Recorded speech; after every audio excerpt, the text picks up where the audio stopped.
buhay.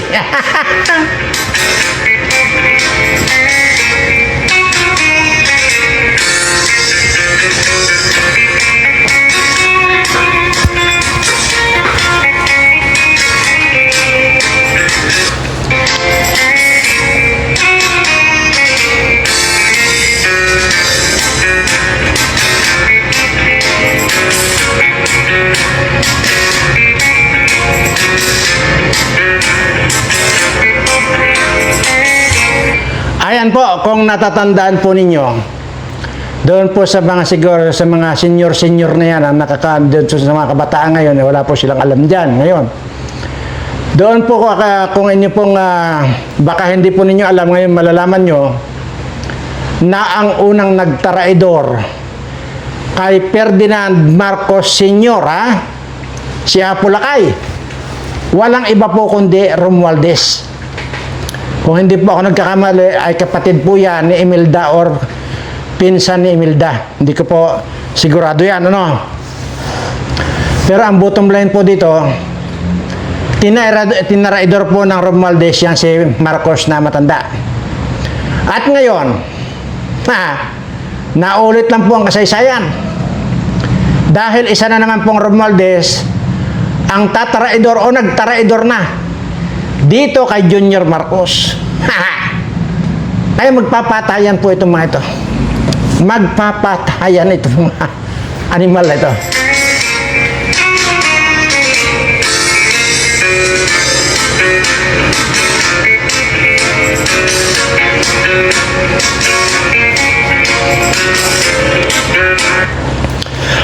Ayan po at yun po ang kung natin dito. Talagang kung po ito, matindi po ngayon ang away nitong magpinsan na ito. Nagbanta na po si itong si Romualdez na ang sinasabi po niya, hindi ako po papayag na maging sacrificial lamb ako. Yan na po yung banta niya. At para lang po maintindihan ninyo, ito po ipaparinig ko po sa inyo, ipapanood ko po sa inyo para po hindi nyo sabihin na sa akin lang gawa-gawa ko ito. Ito, It happened Ayan. at the level. Nagsalita na po si Romualdez, hindi niya tinatanggi yung pagnanakaw na nangyari sa ating gobyerno, pero ang itinuturo niyang may kasalanan ay si BBM, si Zaldico at si Cheese Escudero. The real corruption does not happen at the level of the general legislative approval alone. It happens at the level of execution of the General Appropriations Act. Corruption of this scale is not a one-man operation. It requires two things: budget decisions and implementation on the ground. Two people were instrumental in making those budget decisions: Cheese Escudero and Zaldico. And once the budget becomes law, the work of implementing flood control projects, or any project for that matter, is solely within the purview of the executive. I will not go quietly, and I will not go alone. I have been in public life long enough. I have seen enough. I have heard enough. I know many things about this current administration and past administrations as well. Nagsalita na po si Romualdez, hindi niya tinatanggi yung pagnanakaw na nangyari sa ating gobyerno, pero ang itinuturo niyang may kasalanan ay si BBM, si Zaldico at si Cheese Escudero. Ayan po. Kaya po dito sa kay Cheese Escudero talagang wala akong katiwa-tiwala dyan. Parehas lang po ito na mukhang mga pitos. Itong kasi Vince Dizon na ito, wala po akong katiwa-tiwala sa mga taong ito. Sa totoo lang. At ayan na, kumanta na si Romualdez at yun ang sinasabi ko na taraidora na, laglagan na ito. Sabi ni, mayroon pa pong isa dyan na binabanggit itong si Romualdez na kahit anong mangyari, ibubulgar ko ang dapat ibulgar at ang tinutukoy nito ay yung si Lisa. Ibulgar mo na ng huwag mo nang bibitin-bitinin, ibulgar mo na. Total mamamatay ka sa Romualdez, sinasabi ko sa iyo. Ibulgar mo na bago ka mamatay. Lalo't hindi ka pa nagpapasabi sa akin kung magpapagamot ka. Para 25 billion lang naman ang sisingilin ko sa iyo kung sakali pagagalingin kita at lahat ng mga sakit sa katawan mo pagagalingin ko yan.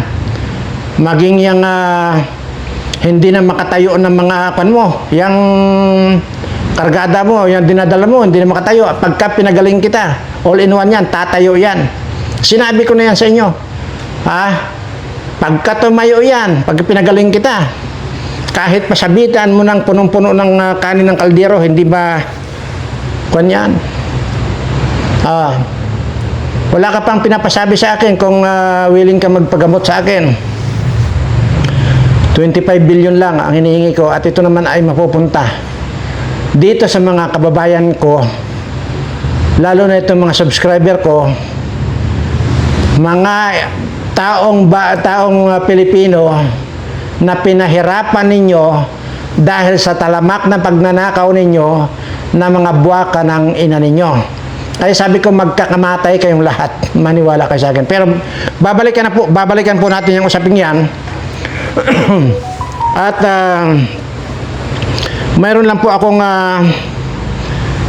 di-discuss konti.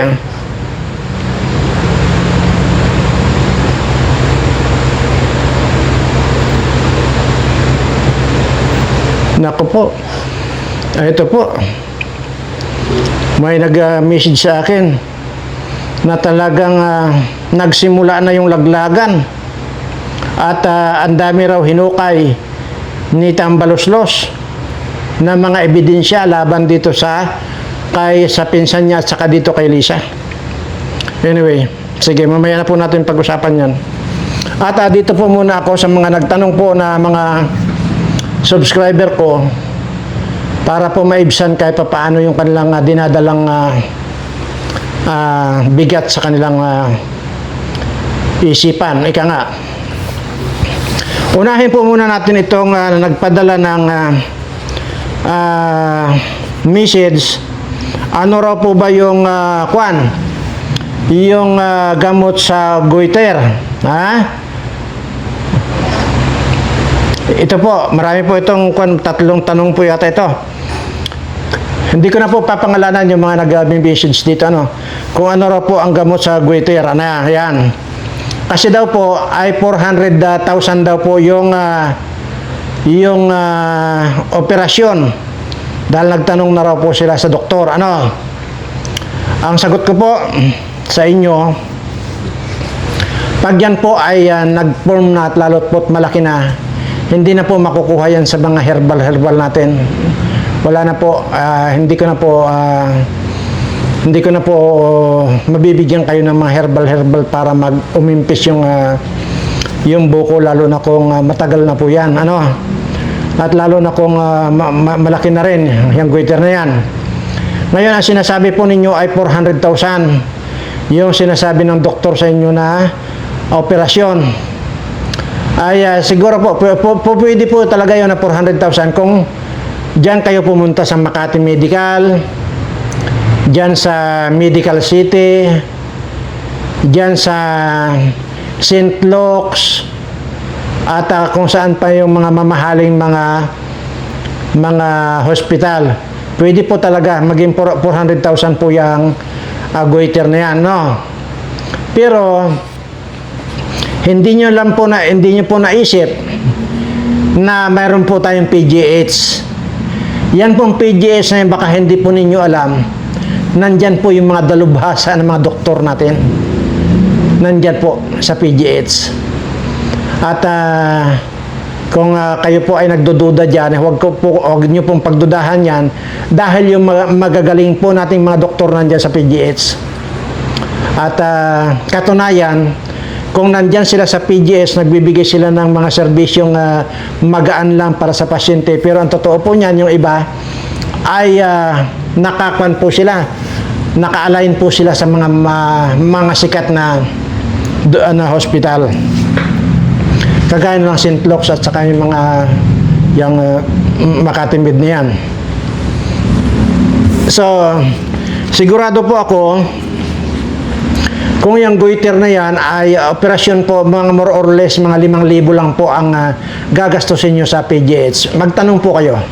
Pumunta po kayo. Huwag po kayong mahiyang magtanong. Dahil, yun nga lang, may konting pila talaga. Pero, talagang ganun Pero kan po yan, napakarami ko pong mga pinadala dyan ng mga taga rito sa amin. Diyan sa PGS na naging successful naman po yung mga operasyon nila. At ang mga binabayaran ko lang din po dyan, meron pa nga po dyan 3,000 lang. Mayroon 4,000, may 5,000, may pinakamataas na po 6,000 ay yung mga inooperahan. So yan lang po mga gastos dyan. Dalhin nyo na po yung nanay ninyo. Kasi ang sinasabi po dito ay matanda na raw po, 76 years old yata. Hindi ko na i-note dito, hindi ko na isulat ng buo yung kanyang kanyang chat. So sa mga matanda na raw yata, 76 years old na yata.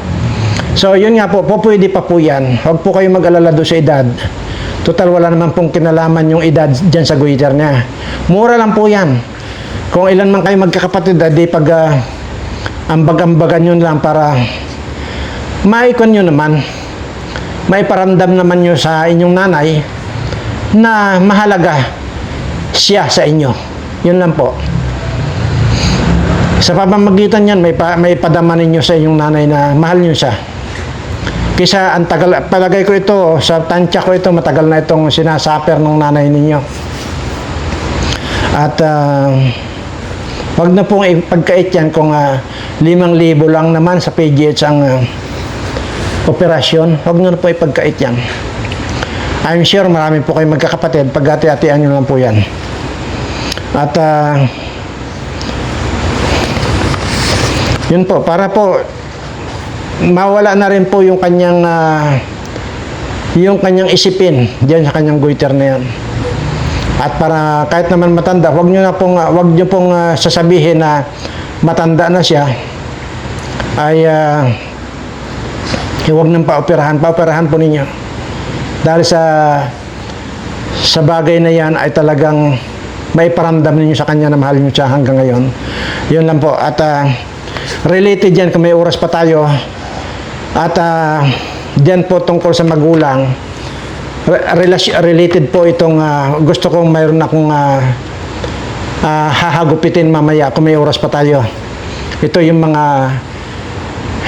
ito yung isa sa naging scholar ko na nakatapos na at lahat, nakapagtrabaho at sa magandang kumpanya napunta, tapos pinagdamutan niya yung magulang niya. At yun po ang talagang nakakaiyak na tagpo sa isang magulang, yung ganon. Anyway, mamaya na po natin, kung mayroon pa pong oras, ay babalikan po natin yan. Ito naman pong nagsasabi na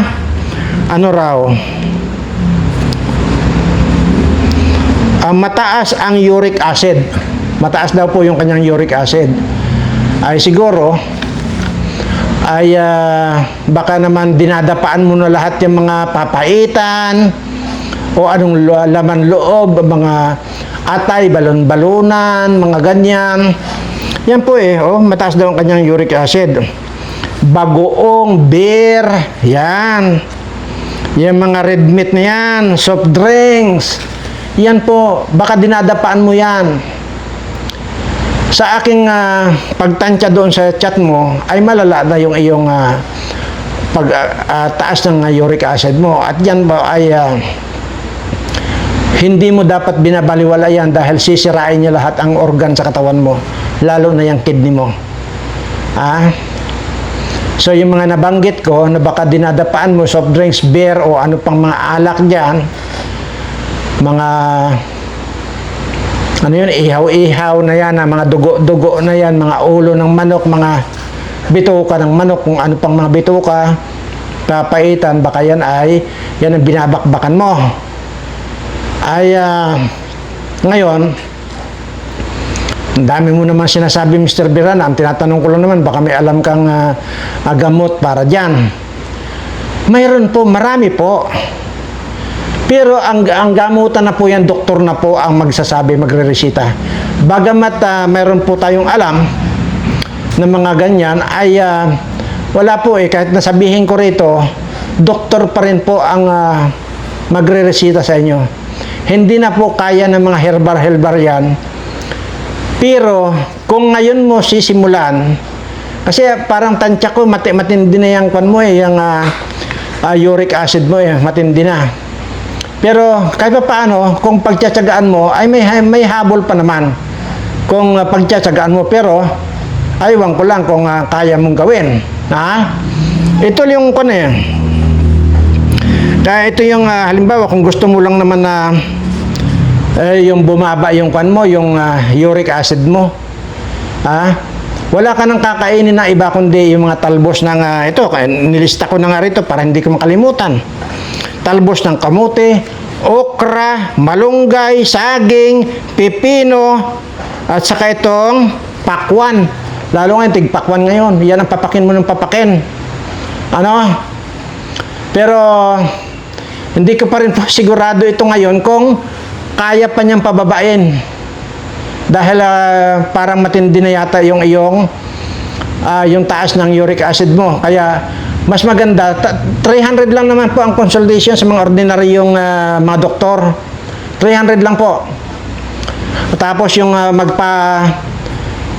bibigyan kayo ng laboratory, request sa laboratory diyan sa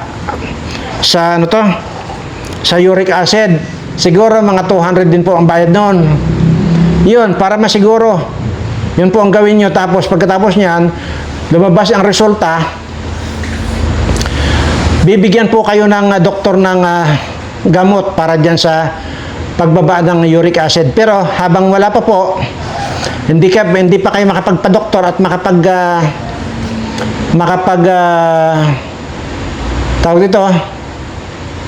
makapagpa-laboratory. Ito po munang gawin nyo yung ito nga, talbos ng kamote, okra, malunggay, saging, pipino, at saka pakwan. Yan po. Ang birahin mo ng birahin.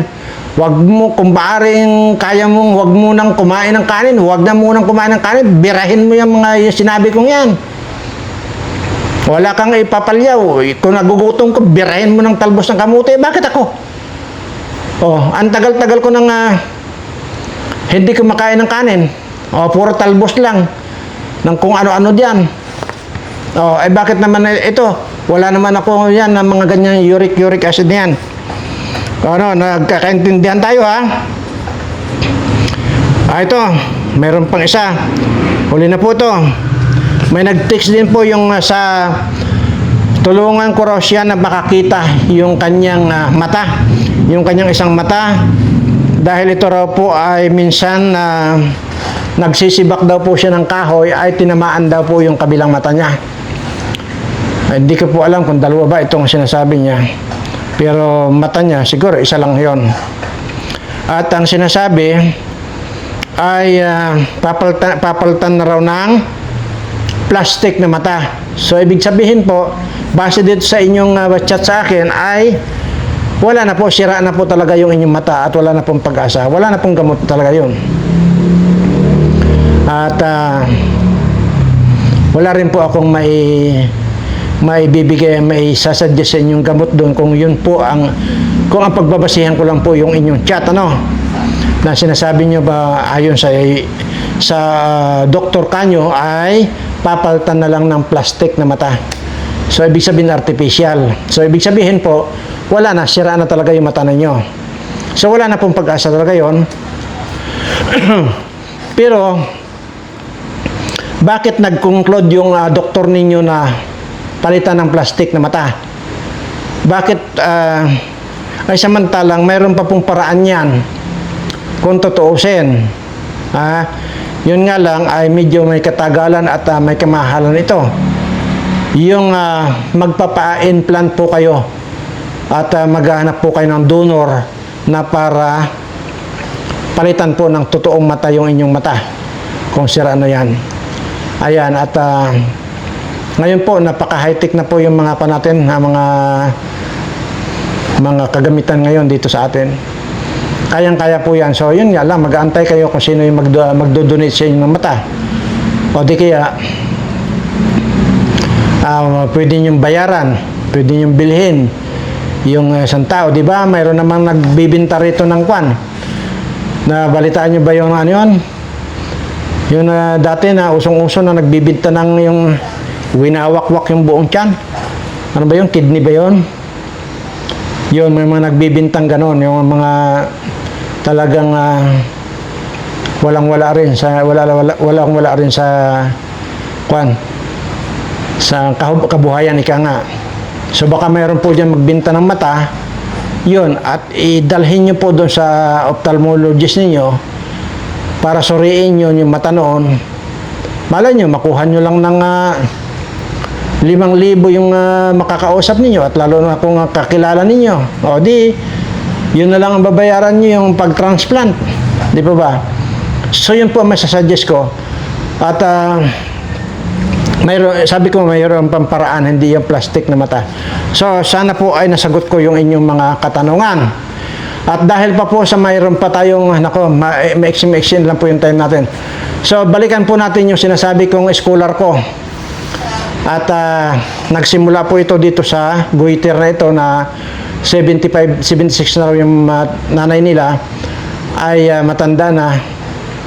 At 400 nga daw yung 400K yung sinabi ng doktor na operasyon. Pero dyan po sa PGH ay subukan nyo po magtanong muna.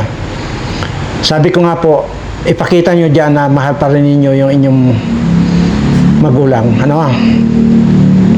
At dahil po dyan ay mabilisan lang po itong aking i-discuss. At mayroon po kasi akong scholar. Magmula po ito ng elementary, high school, college, hanggang sa nakapag-abroad. Ako po lahat ang gumastos niyan. Ibig sabihin, maging yung pag-abroad niya, ako pa rin nagbayad ng placement fee, nagbayad ng medical niya, lahat-lahat po ako nagbayad. Magmula po elementary niya, shoulder ko po lahat yan. Ibig sabihin, scholar ko po yan. Ngayon, ay medyo masama lang yung nabalitaan ko dahil humihingi lang daw yata yung kanyang may pamilya na rin po humihingi daw po yata yung kanyang magulang ng kaunting panghanda doon sa anniversary nung kanyang nanay at tatay. Alam niyo po ba, sinabi ng anak daw ay bakit kailangan niyo pang maghanda-handa ng anniversary, hindi na kailangan niya, matatanda na kayo. At saka huwag nyo akong hingan ng hingan dahil unang-una wala naman kayong naiambag sa akin magmula nung nag-aaral ako hanggang sa kung kailan pa nakapunta na ako rito at wala kayong naiambag sa akin ni centavos at dyan sa akin. So ang kapal nyo naman para manghingi sa akin. Yun ang nabalitaan ko. Evelyn, papaano ngayon kung sasabihin ko kung wala man silang naiambag yung mga magulang mo sa iyo, ay mayroon namang taong sumagot sa lahat ng pangangailangan mo. Di ba?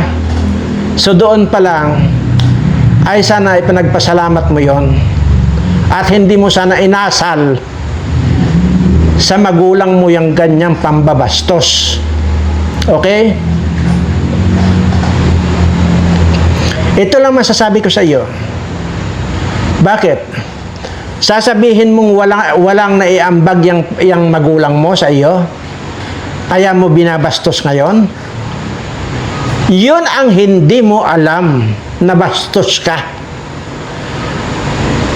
Dahil alam mo ba, ngayon ko sasabihin to, sana hindi ka mamatay sa konsensya.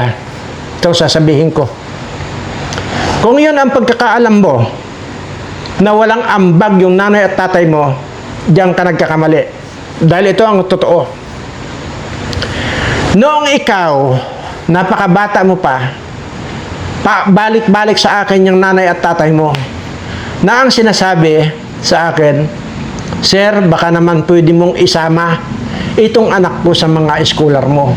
Bagamat mayroon akong panuntunan na para makapasok sa scholar. Pero dahil sa balik-balik yung nanay at tatay mo sa akin na pakiusap ng pakiusap, isinama kita. Pinakiusapan ako ng pinakausapan at katunayan nag-offer pa sila nang magwawalis-walis sila dito sa resort ko. Pero pinayagan ko sila na nagwawalis, pero binabayaran ko yon.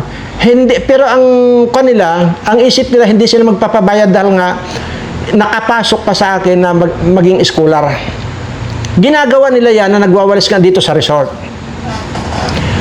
Pero, hindi naman ako ganun na binabayaran ko sila. Hindi libre yon. Ibig sabihin, halos lahat ng paraan ginawa ng nanay at tatay mo na para matanggap kita bilang scholar ko. At nung matanggap nga kita, all the way yan. Hanggang college. Hanggang nga sa pag-abroad mo, ako ang nagbayad lahat ng medical at saka mga placement fee mo. Tapos ganyan sasabihin mo, yun ang hindi mo alam. Sabihin mo walang ambag yung tatay at nanay mo. Oo, sa pera wala. Kasi ganun kayo kahirap. Walang-wala talaga ang magulang mo. Kaya nga sinagot na nga kita. Pero huwag kang bastos sa tatay at nanay mo. Yun ang hindi mo alam na walang ginawa sa iyo, pero napakalaki yung ginawa nila sa iyo. Bastos ka. Kaya nga kaya lahat kayo na mga naging scholar ko na nandyan na kayo sa abroad ngayon, nagtatamasa na kayo ng kaginhawaan sa buhay. Hindi ba't iisa lang yung mga billing ko sa inyo? Huwag na huwag ninyong pagdadabutan ang mga magulang ninyo. Lagi kong sinasabi yan bago kayo umalis. Dahil yun ang alam ko, yun lalo ang magbibigay pa ng gabay sa inyo, yung mga magulang ninyo yan. Dahil naniniwala ako na kapag sobrang sama na pinaiyak ninyo ang magulang ninyo, katakot-takot na kamalasan ang aabutin ninyo. Ngayon, noong tinawagan kita, nung tinanong kita, bakit gano'n ang ginawa mo sa nanay at tatay mo? Hindi ka makasagot. And then pagkatapos noon, kinabukasan lang, nagpadala ka ng pira sa kanila.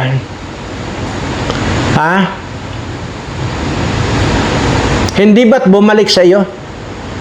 Hindi na tinanggap nung nanay at tatay mo yung pirang hiningi nila na simple lang naman sana, na pangbili nga lang daw ng pansit at mayroong soft drinks dyan na pagsasalu-saluhan. Doon lang sila. Yun lang hindi mo pa naibigay. Binastos mo pa yung magulang mo. So hindi na nila tinanggap. Alam ko ito dahil nandito pumunta sa akin dito nanay at tatay mo. Kaya alam ko na hindi nila tinanggap at pinabalik nila sa iyo. Yun na ngayon. Diyan na magsisimula yung lahat ng napundar mo. Malulusaw lahat yan. Tandaan mo itong sinabi ko. At sa inyong mga scholar ko, hindi nyo kailanman ako naringgan ng kung ano-ano pa. Wala kayong narinig sa akin. Ultimong pag umuwi kayo rito, kung ano-ano yung mga daladalan yung pasalubong sa akin, may chocolate, mayroong kung ano-ano mga sapatos, kung ano-ano mga daladalan yung sa akin. Ang tanong ko sa inyo, may tinanggap ba ako na mga pasalubong ninyo? Lahat kayo, wala akong tinanggap. Kahit na ballpen. Dahil ayaw ko.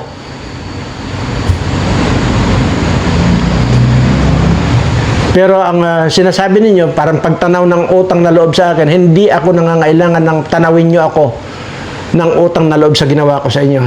Ang sa akin lang, di ba? Sapat na sa akin ang makita ko kung paano yung mahalin ang inyong mga magulang. Yun lang. Sige na po at hindi ko na po kaya. Salamat.